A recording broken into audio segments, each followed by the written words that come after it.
CNN anchor Anderson Cooper destroyed any journalistic credibility that he had, if he had any, when he made no attempt to be an unbiased newsman and decided to be an unabashed President Donald Trump hater. There was a disgraceful performance, and that performance was Cooper's. Then, Senator John McCain joined him in becoming unhinged as the pair called for Trump's arrest after what happened in Russia. President Donald Trump gave a joint press conference with Russian President Vladimir Putin on Monday when Cooper, who is on assignment in Helsinki to cover the summit between the two heads of state, tore into the president. "You have been watching perhaps one of the most disgraceful performances by an American president at a summit in front of a Russian leader certainly that I've ever seen," Cooper said. An extraordinary press conference. One of the things that angered Cooper was what the president said when asked who he trusted about Russian meddling in the 2016 presidential election, the United States intelligence community or President Putin. "I have President Putin.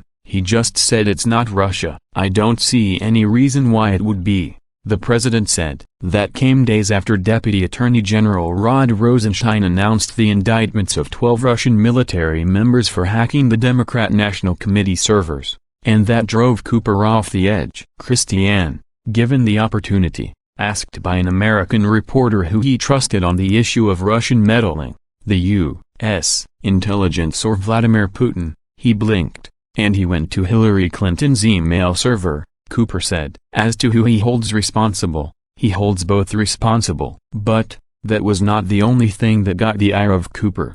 President Trump made no mention of the shooting down of a plane, Crimea, and election interference. In fact, he said all he can do is ask the question about election interference and said that Vladimir Putin was very powerful in his denial of it. And the president went on to say he doesn't see any reason why it would have been Russia who interfered, he said. His co-host Christiane Amanpour piled on the attack. "I think that was it. I don't see any reason why it would have been Russia hacking into our election," and went on to talk about the server and the 30,000 emails, etc., she said. He basically said, in Russia, they would never have let this stuff happen. I mean, it really was quite extraordinary actually. I thought we were going to get out of that press conference with a minimum of damage, and that was really extraordinary as you just said, she continued, and he then said that Putin came up with a great offer as to how to figure this out, which of course Putin responded as he always does with a sort of obfuscation. "Yes,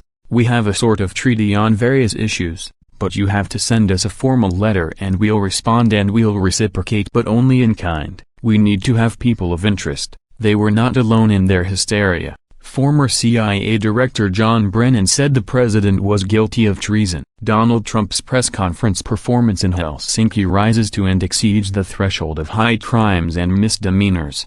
It was nothing short of treasonous. Not only were Trump's comments imbecilic, he is wholly in the pocket of Putin. "Republican patriots, where are you?" He tweeted. Donald Trump's press conference performance in Helsinki rises to and exceeds the threshold of high crimes and misdemeanors. It was nothing short of treasonous. Not only were Trump's comments imbecilic, he is wholly in the pocket of Putin. "Republican patriots, where are you?"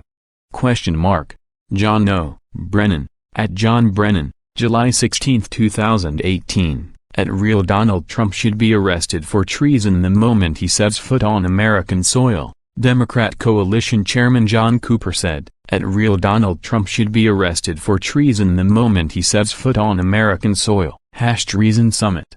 John Cooper, at John Cooper-Tweets, July 16, 2018. Will serious congressional Republicans still truly sit back and say nothing following this POTUS performance on the world stage, uttering what he said was standing and uplifting one of the great adversaries of freedom and democracy? NBC reporter Chuck Todd said. Arizona Sen. John McCain was perhaps the angriest in a statement he made in which he said President Trump made a conscious effort to defend a tyrant. Today's press conference in Helsinki was one of the most disgraceful performances by an American president in memory. The damage inflicted by President Trump's naivete, egotism, false equivalence, and sympathy for autocrats is difficult to calculate, but it is clear that the summit in Helsinki was a tragic mistake. President Trump proved not only unable, but unwilling to stand up to Putin. He and Putin seemed to be speaking from the same script as the president made a conscious choice to defend a tyrant against the fair questions of a free press, and to grant Putin an uncontested platform to spew propaganda and lies to the world. It is tempting to describe the press conference as a pathetic rout,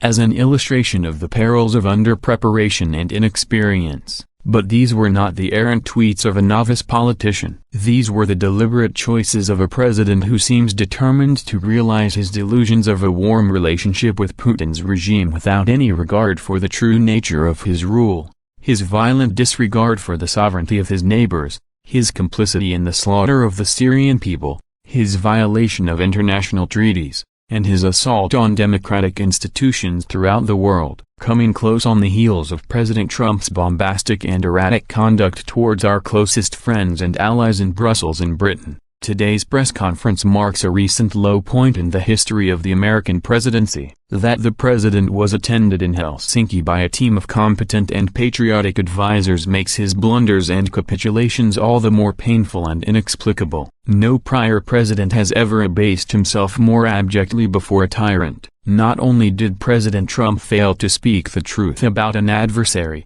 but speaking for America to the world, our president failed to defend all that makes us who we are, a republic of free people dedicated to the cause of liberty at home and abroad. American presidents must be the champions of that cause if it is to succeed. Americans are waiting and hoping for President Trump to embrace that sacred responsibility. One can only hope they are not waiting totally in vain.